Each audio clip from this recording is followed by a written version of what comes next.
ವಸತಿ ಇಲಾಖೆಯಲ್ಲಿ ಭ್ರಷ್ಟಾಚಾರ, ವಾಲ್ಮೀಕಿ ನಿಗಮದಲ್ಲೂ ಭ್ರಷ್ಟಾಚಾರ ಅಂತ ನಿಮ್ಮದೇ ಸರ್ಕಾರದಲ್ಲಿರುವ ಕೆಲ ನಾಯಕರುಗಳು ಹೇಳ್ಕೊಂಡು ಓಡಾಡ್ತಾ ಇದ್ದಾರೆ. ಅಲ್ಲೇ ಸರಿ ಮಾಡೋಕ್ಕಾಗ್ತಲ್ಲ. ನೀವು ಗಾಳಿ ಆಂಜನೇಯ ದೇವಸ್ಥಾನದಲ್ಲಿ ಭ್ರಷ್ಟಾಚಾರ ಆಗಿದೆ, ಅಲ್ಲೇನೋ ಹಗರಣ ಆಗಿದೆ, ಅದನ್ನ ಸರಿ ಮಾಡ್ತೀವಿ ಅಂತ ನೀವು ದೇವಸ್ಥಾನವನ್ನು ತೆಕ್ಕೆಗೆ ತಗೊಳ್ತೀವಿ ಅಂತ ಹೋಗ್ತಾ ಇದ್ರಲ್ಲ, ಇದು ಎಷ್ಟರ ಮಟ್ಟಿಗೆ ಸರಿ? ಹಿಂದೂ ಧರ್ಮದವ್ರು ಹಾಗಾದ್ರೆ ಪ್ರಶ್ನೆ ಮಾಡಬಾರ್ದಾ? ನಮ್ಮನ್ನೇ ಯಾಕೆ ಟಾರ್ಗೆಟ್ ಮಾಡ್ತಾ ಇದ್ದೀರಾ ಅಂತ ಕೇಳಬಾರ್ದಾ? ಇದ್ರ ಬಗ್ಗೆ ಚರ್ಚೆ ಮಾಡೋಣ. ಮೋಹನ್ ಅವರೇ, ಏನಂತೀರಿ? ಸರ್ಕಾರದಲ್ಲೇ ಭ್ರಷ್ಟಾಚಾರ ಭ್ರಷ್ಟಾಚಾರ ಅಂತ ಹೇಳ್ಕೊಂಡು ಓಡಾಡ್ತಾ ಇದ್ದಾರೆ MLA ಗಳು, ಮಿನಿಸ್ಟ್ರುಗಳು. ಇವರು ಇಲ್ಲೇನೋ ಭ್ರಷ್ಟಾಚಾರ ಕ್ಲೀನ್ ಮಾಡ್ತೀವಿ ಅಂತ ಇದ್ರಲ್ಲ, ಏನು ಕ್ಲೀನ್ ಮಾಡ್ತಾರೆ ಅನ್ಸುತ್ತೆ ನಿಮಗೆ? ಖಂಡಿತವಾಗಿ ಇದು ಏನಂತ ಹೇಳಿದ್ರೆ, ಒಬ್ಬ ಕಳ್ಳ ಮತ್ತೊಂದು ಕಳ್ಳನನ್ನ ನೀವು ಇನ್ನೊಬ್ಬ ಕಳ್ಳ ಅಂತ ಹೇಳಕ್ ಹೋಗ್ಬಿಡಿ. ಯಾಕಂದ್ರೆ ಇಲ್ಲಿ ಭ್ರಷ್ಟಾಚಾರ ಆಗಿದೆಯಾ ಇಲ್ವಾ ಅನ್ನೋದಕ್ಕಿನ್ನೂ ಪ್ರೂವ್ ಆಗಿಲ್ಲ.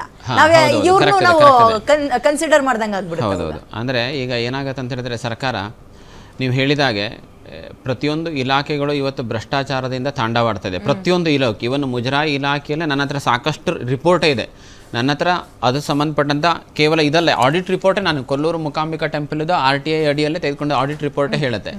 ಅಂದರೆ ಈ ಆಡಿಟ್ ರಿಪೋರ್ಟ್ಗಳಲ್ಲಿ ಎಷ್ಟು ಭ್ರಷ್ಟಾಚಾರ ಅಂತ ಹೇಳಿದ್ರೆ ಅಷ್ಟು ಭ್ರಷ್ಟಾಚಾರ. ಈಗ 34 ಕೋಟಿ ರೂಪಾಯಿ ಇನ್ಕಮ್ ಅಂದರೆ 34 ಕೋಟಿ ರೂಪಾಯಿನ ಖರ್ಚು ಏನಕ್ಕೆ ಅಂತ ಹೇಳಿದ್ರೆ, ದೇವಸ್ಥಾನದ ಹಿತರಕ್ಷಣೆಗಲ್ಲ, ದೇವಸ್ಥಾನದ ಅಭಿವೃದ್ಧಿಗಲ್ಲ, ದೇವಸ್ಥಾನದ ಮೂಲಕ ಏನೋ ಒಂದು ಅನ್ಯ ಟೆಂಪಲ್ಸ್ಗಳ ಇದಕ್ಕಲ್ಲ, ದೇವಸ್ಥಾನದ ಮೂಲ ಸೌಕರ್ಯಕ್ಕಲ್ಲ, ಧಾರ್ಮಿಕ ದತ್ತಿ ಇಲಾಖೆ ಆ್ಯಕ್ಟ್ ಅಂತ ಇದೆ. ಈ ಆ್ಯಕ್ಟಲ್ಲಿ ಯಾವುದೇ ಖರ್ಚು ಮಾಡಬೇಕಂತ ಇದೆ. ಯಾವುದೇ ಒಂದು ಇದು ಮಾಡಬೇಕಾದ್ರೆ ಬಿಲ್ಲಿಂಗ್ ಅಂದರೆ ಒಂದು ಬಜೆಟ್ ಮಾಡಬೇಕಂತ ಇದೆ. ಬಜೆಟನ್ನು ಅಪ್ರೂವಲ್ ತೆಗೆದುಕೊಳ್ಬೇಕು ಧಾರ್ಮಿಕ ದತ್ತಿ ಇಲಾಖೆಯಲ್ಲಿ.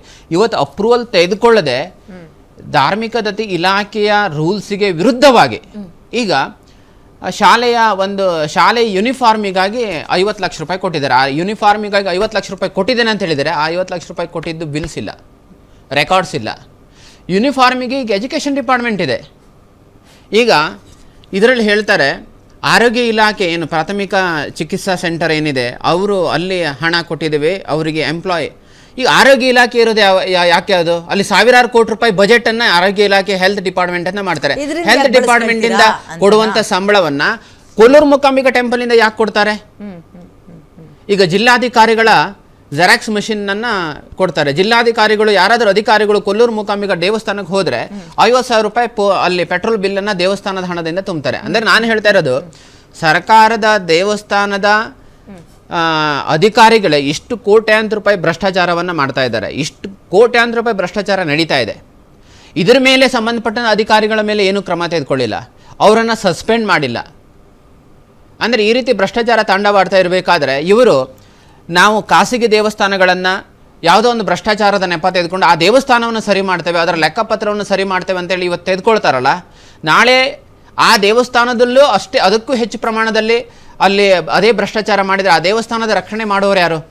ಅಂದ್ರೆ ಅದೇ ಪ್ರಶ್ನೆ ಇವತ್ತು ನಮ್ಮಲ್ಲಿ ನಿರ್ಮಾಣ ಆಗಿದೆ. ಈಗ ಕರ್ನಾಟಕ ಸರ್ಕಾರದ ಬಳಿಯಲ್ಲಿ ಒಟ್ಟು 500 ದೇವಸ್ಥಾನ, A ಗ್ರೇಡ್ ದೇವಸ್ಥಾನ, B ಗ್ರೇಡ್ ದೇವಸ್ಥಾನ, ಉಳಿದ ಎಲ್ಲ ದೇವಸ್ಥಾನ ಅಂದ್ರೆ 34,564 ದೇವಸ್ಥಾನಗಳಿದೆ. ಅದರಲ್ಲಿ 34,000 ದೇವಸ್ಥಾನಗಳು C ಗ್ರೇಡ್ ದೇವಸ್ಥಾನಗಳು. C ಗ್ರೇಡ್ ದೇವಸ್ಥಾನಗಳಿಗೆ ನಯಾ ಪೈಸೆ ಇನ್ಕಮ್ ಇಲ್ಲ. ಇವತ್ತು ಏನು ತಸ್ತಿಕನ್ನು ಕೊಡ್ತಾರೆ, ಅದು ಕೇವಲ 25,000 ದೇವಸ್ಥಾನಗಳಿಗೆ ತಸ್ತಿಕ್ ಕೊಡ್ತಾರೆ. ಉಳಿದ 10,000 ದೇವಸ್ಥಾನಕ್ಕೆ ನಯಾ ಪೈಸೆ ಇನ್ಕಮ್ ಇಲ್ಲ. ಇವತ್ತು A ಗ್ರೇಡ್ ದೇವಸ್ಥಾನಗಳ ಹಣ ಏನಿದೆ, ಇವತ್ತು A ಗ್ರೇಡ್ ದೇವಸ್ಥಾನ ಕೋಟ್ಯಾಂತರ ರೂಪಾಯಿ ಹಣ ಏನಿದೆ, ಅದನ್ನ ಬೇಕಾಬಿಟ್ಟಿಯಾಗಿ ಖರ್ಚು ಮಾಡ್ತಾ ಇದ್ದಾರೆ. ಸುಬ್ರಹ್ಮಣ್ಯ ದೇವಸ್ಥಾನ ಎಲ್ಲ ಸರ್ಕಾರದ ಸುಪರ್ದಿ, ಅಂದ್ರೆ ಮುಜರಾಯಿ ಇಲಾಖೆ ಸುಪರ್ದಿಲ್ಲ ಇರೋದು, ಬಹಳ ಅದ್ಭುತವಾಗಿ ನಡೀತಾ ಇದೆಯಲ್ಲ. ಭಕ್ತಾದಿಗಳು ಹೋಗ್ತಾರೆ ಬರ್ತಾರೆ, ದೇವಸ್ಥಾನದ ಅಭಿವೃದ್ಧಿಯು ಕೂಡ ಚೆನ್ನಾಗಿ ಆಗ್ತಾ ಇದೆಯಲ್ಲ, ಏನ್ ಸಮಸ್ಯೆ ಅಂತ ಅವ್ರು ನಾನು ಕೇಳ್ತಾ ಇದ್ದೇವೆ. ಕರ್ನಾಟಕ ರಾಜ್ಯದ ಮುಜರಾಯಿ ಇಲಾಖೆಯ ಅತ್ಯಂತ ಶ್ರೀಮಂತ ದೇವಸ್ಥಾನ, 100 ಕೋಟಿ ಇನ್ಕಮ್ ಇರುವಂತ ದೇವಸ್ಥಾನ ಕುಕ್ಕೆ ಸುಬ್ರಹ್ಮಣ್ಯದಲ್ಲಿ ಭಕ್ತಾದಿಗಳಿಗೆ ಏನು ಮೂಲಭೂತ ಸೌಕರ್ಯ ಇದೆ? ಚಂಪಾಷಷ್ಠಿಗೆ ಹೋಗ್ಲಿಕ್ಕೆ ಅಲ್ಲಿ ಮಲಗಲಿಕ್ಕೆ ವ್ಯವಸ್ಥೆ ಇದೆಯಾ? ಕಳೆದ ಬಾರಿ ಚಂಪಾಷಷ್ಠಿಯಲ್ಲಿ ಎಲ್ಲ ಭಕ್ತಾದಿಗಳು ರಸ್ತೆಯಲ್ಲಿ ಮಲಗಿದ್ದಾರೆ. ಬೇರೆ ಕಾರ್ಯಕ್ರಮ ಆಯೋಜನೆ ಮಾಡ್ಬೇಕಂದ್ರೆ ಇವ್ರ ಪರ್ಮಿಷನ್ ತಗೋಬೇಕು. ಅವಾಗ ಮುಜರಾಯಿ ಇಲಾಖೆ ಸುಪರ್ದಿಗೆ ಹೋದ್ರೆ ಅಲ್ವಾ?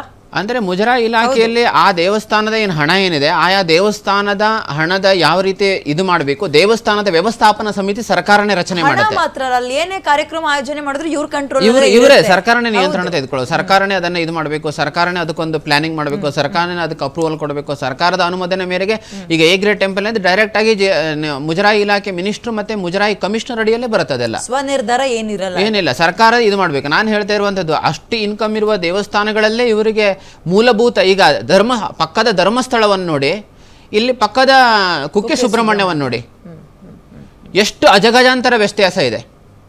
ಕುಕ್ಕೆ ಸುಬ್ರಹ್ಮಣ್ಯದಲ್ಲಿ ಬೇಸಿಕ್ ಫೆಸಿಲಿಟೀಸೇ ಇಲ್ಲ ಅಲ್ಲಿ. ಹಾಗಾಗಿ ಇವತ್ತು ಸರ್ಕಾರ ದೇವಸ್ಥಾನಗಳನ್ನು ಇದು ಮಾಡಿದ ನಂತರ ಅಲ್ಲಿ ಕೇವಲ ಹಣ, ಆಮೇಲೆ ದೇವಸ್ಥಾನದ ಅಡಿಯಲ್ಲಿ ಹೋದ ನಂತರ ದೇವಸ್ಥಾನಗಳ ದೇವನಿದೆ ಭಕ್ತಾದರು ಹಾಕಿದಿರೋ ಹುಂಡಿ ಹಣ ಸುರಕ್ಷಿತವಾಗಿಲ್ಲ.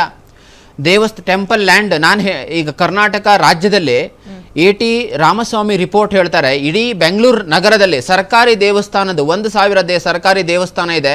ಅದರಲ್ಲಿ 67 ದೇವಸ್ಥಾನಗಳ ಸುಮಾರು ಸಾವಿರಾರು ಕೋಟಿ ರೂಪಾಯಿ ಬೆಲೆ ಬಾಳುವ ದೇವಸ್ಥಾನದ ಜಮೀನು. ಈಗ ಮಲ್ಲೇಶ್ವರಂದಲ್ಲೇ ಕಾಡು ಮಲ್ಲೇಶ್ವರ ದೇವಸ್ಥಾನ ಇದೆ. ಕಾಡು ಮಲ್ಲೇಶ್ವರ ದೇವಸ್ಥಾನದಲ್ಲಿ ದೇವಸ್ಥಾನ ಹೆಸರಿನ ಎಷ್ಟು ಲ್ಯಾಂಡ್ ಇದೆ, ಆ ಲ್ಯಾಂಡ್ ಇವತ್ತು ಪ್ರೈವೇಟ್ ಅವರು ಆಕ್ಯುಪೈ ಮಾಡ್ತಾ ಇದ್ದಾರೆ. ಈಗ ಸರ್ಕಾರ ಅದನ್ನು ಯಜಮಾನ ಇದೆ, ಸರ್ಕಾರ ಅದನ್ನು ಕ್ಲಿಯರ್ ಮಾಡ್ತಾ ಇದ್ದಾರಾ? ಎಲ್ಲಿ ದೇವಸ್ಥಾನದ ಲ್ಯಾಂಡ್ಗಳು ಸುರಕ್ಷಿತವಾಗಿಲ್ಲ, ದೇವಸ್ಥಾನಗಳ ದೇವರ ಆಭರಣ ಸುರಕ್ಷಿತವಾಗಿದೆ, ಅದು ಸುರಕ್ಷಿತವಾಗಿಲ್ಲ. ಅಂದರೆ ಸರ್ಕಾರ ದೇವಸ್ಥಾನದ ಅಡಿಯಲ್ಲಿ ದೇವಸ್ಥಾನಗಳು ಸರ್ಕಾರದ ನಿಯಂತ್ರಣಕ್ಕೆ ಹೋದ ನಂತರ ದೇವಸ್ಥಾನಗಳು ಅಸುರಕ್ಷಿತ ಆಗ್ತಾ ಇದೆ. ಕೇವಲ ಕರ್ನಾಟಕ ಮಾತ್ರ ಅಲ್ಲ, ತಮಿಳುನಾಡಲ್ಲಿ 47,000 ಎಕರೆ ಜಮೀನೇ ಮಾಯ ಆಗಿದೆ. ATM ರೀತಿಯಲ್ಲಿ ದೇವಸ್ಥಾನಗಳನ್ನ ಬಳಸ್ತಾ ಇದ್ದಾರೆ ಅನ್ನುವಂಥದ್ದು ನಿಮ್ಮ ಆರೋಪ ಅಲ್ವಾ ಸರ್? ನೀವು ಹೇಳಿ, ಈಗ ನಿಮ್ಮ ಆಕ್ಷೇಪ ಏನು? ಮುಜರಾಯಿ ಇಲಾಖೆ ಇಲ್ಲಿಗೆ ಹಸ್ತಕ್ಷೇಪ ಮಾಡ್ತಾ ಇದ್ರೆ ನಿಮ್ಗೆ ಏನ್ ಸಮಸ್ಯೆ ಆಗುತ್ತೆ? ನಾವು ಕಂಟ್ರೋಲ್ ತಗೊಂಡಿದ್ದೀವಿ, ನಾವು ದೇವಸ್ಥಾನನ ಇನ್ನೂ ಅದ್ಭುತವಾಗಿ ಅಭಿವೃದ್ಧಿ ಮಾಡ್ತೀವಿ ಅಂತ ಅವ್ರು ಹೇಳ್ತಾರೆ. ನಿಮ್ಮ ಆಕ್ಷೇಪ ಏನು? ನಾವು ಈಗಾಗಲೇ ಈ ಸುಮಾರು ವರ್ಷಗಳಿಂದ ದೇವಸ್ಥಾನ ಮೇಂಟೈನ್ ಮಾಡ್ಕೊಂಡು ಬಂದಿದ್ದೀವಿ. ಸರಿ, ಒಂದೇ ಒಂದು ದಿನ, ಇವತ್ತೊಂದು ದಿನ ಅವ್ರು ಮಾಡಿದ್ದಾರೆ, ಅಲ್ಲಿನ ಅವ್ಯವಸ್ಥೆ ನೋಡಿ ಏನೇನಾಗಿದೆ ಅಂತ. ಟೈಮ್ ತಗೊಳ್ತೀವಿ, 1-2 ದಿನ ರೂಢಿ ಆಗುತ್ತೆ ಅಂತಾರೆ. ರೂಢಿ ಆಗೋದಕ್ಕೆ ಅಲ್ಲ, ನಾವು ಹೆಂಗೆ ಮಾಡ್ತಾ ಇದ್ವಿ, ಭಕ್ತಾದಿಗಳಿಗೆ ಏನೇನು ಉಪಯೋಗ ಫೆಸಿಲಿಟೀಸ್ ಬೇಕು, ಎಲ್ಲ ಸೌಕರ್ಯ ಮಾಡಿಕೊಡ್ತಾ ಇದ್ವಿ. ಇವತ್ತಿನ ದಿವಸ ನೀವು ತೆಗೆದು ನೋಡಿ, ಏನು ಪ್ರಸಾದ ವಿನಿಯೋಗ ನಾವು ಕೊಡ್ತಾ ಇದ್ವಿ, ವಿತರಣೆ ಸರಿಯಾಗಿಲ್ಲ, ಎಲ್ಲ ಗೋಜುಗಳು. ಇಲ್ಲೇ ನಿರ್ವಹಣೆ ಮಾಡದೇ ಇರೋರು ಮುಂದೆ ಹೆಂಗೆ ಮಾಡ್ತಾರೆ? ಈಗ ಬಾಡಿಗೆ ಮನೆಗೆ ಹೊಸದಾಗಿ ಬಂದಿದ್ದಾರೆ, 1-2 ದಿನ ಟೈಮ್ ಕೊಡಿ, ಅಡ್ಜಸ್ಟ್ ಆಗ್ತೀವಿ ಅಂತ ಕೇಳ್ತಾರೆ ಅವರು. ಯಾಕೆ ಇಲ್ಲಿ ತನಕ ಯಾವ ಮುಜರಾಯಿ ಇಲಾಖೆಗೆ ದೇವಸ್ಥಾನಗಳನ್ನ ನಿರ್ವಹಿಸಿ ನಮಗೆ ಎಕ್ಸ್ಪೀರಿಯನ್ಸ್ ಇಲ್ವಾ? ಇದ್ರಲ್ಲಿ ನಮ್ಮ ತಪ್ಪು ಏನ್ ಮಾಡಿದ್ವಿ? ಏನೋ ಅವ್ಯವಹಾರ ಕೇಳಿ ಬಂದಿದೆ, ತನಿಖೆ ಆಗ್ತಾ ಇದೆ, 5 ವರ್ಷ ಕೊಡಿ, ಆಮೇಲೆ ನಿಮ್ಮ ಸುಪರ್ದಿಗೆ ಬಿಡ್ತೀವಲ್ಲ. ಹೆಸರು ಕೊಡಿ, ಅವ್ಯವಹಾರ ಇನ್ ನಂಬರ್ 1, ನಂಬರ್ 2 ಇದ್ದದ್ದು ಹೆಸರು ಮಾಡಿ. ಸುಮ್ಮನೆ ಭ್ರಷ್ಟಾಚಾರ, ಏನ್ CCTV ಫುಟೇಜ್ ಅಲ್ಲಿ ನಾವು ನೋಡಿದ್ದು ಸುಳ್ಳ ಆಯ್ತಲ್ಲ, ಕೇಸ್ ಇದೆ, ಅದ್ರ ಬಗ್ಗೆ ಕ್ರಮ ತಗೊಂಡಿದ್ದೀವಲ್ಲ. ಹಾಗಾದ್ರೆ ಈ IMA ಫ್ರಾಡ್ ಪ್ರಕರಣ ಆಯ್ತು ಅಂದ್ರೆ, ಒಬ್ಬ ರಾಜಕಾರಣಿಗಳು ಮುಸ್ಲಿಮರ IMA ಆ ಬ್ಯಾಂಕಿಂದ ಪ್ರಕರಣ ಆಯ್ತು. ಆ ಪ್ರಕರಣದಲ್ಲಿ ಶಿವಾಜಿನಗರದ ಒಬ್ಬ ಮೌಲ್ಯನೇ ಆ ಎಲ್ಲ ಮುಸ್ಲಿಮರಿಗೆ ನೀವು ಇನ್ವೆಸ್ಟ್ಮೆಂಟ್ ಮಾಡಿ ಆ ಬ್ಯಾಂಕಲ್ಲಿ ಅಂತೇಳಿ ಪ್ರಚೋದನೆ ಕೊಟ್ಟಿದ್ದು. ಆ ಮೌಲ್ಯನೇ 1.5 ಕೋಟಿ ರೂಪಾಯಿ ಹಣವನ್ನ IMA ಇವರಿಂದ ತೆಗೆದುಕೊಂಡಿರೋ. ಹಾಗಾಗಿ ಆ ಮಸೀದಿನವರು ತೆಗೆದುಕೊಂಡು ಟೇಕ್ ಓವರ್ ಮಾಡಿದ್ದಾರೆ. ಬರೀ ಹಿಂದೂ ದೇವಸ್ಥಾನಗಳನ್ನು ಮಾತ್ರ ಆಕ್ಯುಪೈ ಮಾಡ್ಕೋಬೇಡಿ, ಮುಸ್ಲಿಂ ಅವ್ರದ್ದು ತಗೊಳ್ಳಿ, ಕ್ರಿಶ್ಚಿಯನ್ ಅವ್ರದ್ದು ತಗೊಳ್ಳಿ ಅಂತನಾ? ಅಥವಾ ಯಾಕೆ ನೀವು ಟಾರ್ಗೆಟ್ ಮಾಡ್ತಾ ಇದ್ದೀರಾ? ದೇವಸ್ಥಾನಗಳನ್ನ ಬಿಟ್ಬಿಡಿ, ಫ್ರೀ ಆಗಿ ಬಿಟ್ಬಿಡಿ, ನಾವೇ ಹ್ಯಾಂಡಲ್ ಮಾಡ್ತೀವಿ. ನಮ್ದು ಏನಂತ ಹೇಳಿದ್ರೆ, ಈಗ ನಮ್ಮ ದೇಶದ ಸಂವಿಧಾನವನ್ನ 1976 ಅಲ್ಲಿ ಜಾತ್ಯತೀತ ಅಂತ ಹೇಳಿದ್ರು. ಜಾತ್ಯತೀತ ಅಂದ್ರೆ ಏನು? ಯಾವುದೇ ಜಾತಿ, ಯಾವುದೇ ರಿಲಿಜನ್, ಯಾವುದೇ ಕಾಸ್ಟ್ ಇದರಲ್ಲಿ ನಾವು ಇಂಟರ್ಫಿಯರ್ ಆಗೋದಿಲ್ಲ ಅಂತೇಳಿ. ಈಗ ಇಡೀ ದೇಶದಲ್ಲಿ ಕರ್ನಾಟಕದಲ್ಲಿ 34,000 ದೇವಸ್ಥಾನ, ಕುಕ್ಕೆ ಸುಬ್ರಹ್ಮಣ್ಯ, ಚಾಮುಂಡಿ ಸೇರಿ. ತಮಿಳುನಾಡಲ್ಲಿ 40,000 ದೇವಸ್ಥಾನ, ಈ ತಿರುಪತಿ ಸೇರಿ ಅಲ್ಲಿ 24,000 ದೇವಸ್ಥಾನ, ತೆಲಂಗಾಣದಲ್ಲಿ 12,000 ದೇವಸ್ಥಾನ, ಕೇರಳದಲ್ಲಿ 3,000 ದೇವಸ್ಥಾನ. ಇಡೀ ದೇಶದಲ್ಲಿ 4 ಲಕ್ಷ ದೇವಸ್ಥಾನಗಳನ್ನ ಜಾತ್ಯತೀತ ಹೇಳುವ ಸರ್ಕಾರ ಯಾಕೆ ನಡೆಸುತ್ತೆ? ಈಗ ನಮ್ಮ ಶಂಕರಾಚಾರ್ಯರಿಲ್ವಾ? ನಮ್ಮ ಧರ್ಮಾಚಾರ್ಯರಿಲ್ವಾ? ಯಾಕೆ ಮಸೀದಿಗಳ ವಿಷಯದಲ್ಲಿ ಇವತ್ತು ನಿರ್ಣಯ ತೆಗೆದುಕೊಳ್ಳ ಮಸೀದಿಗಳನ್ನು ಯಾಕೆ ಕಂಟ್ರೋಲ್ ಮಾಡ್ತಾ ಇಲ್ಲ? ಚರ್ಚ್ಗಳ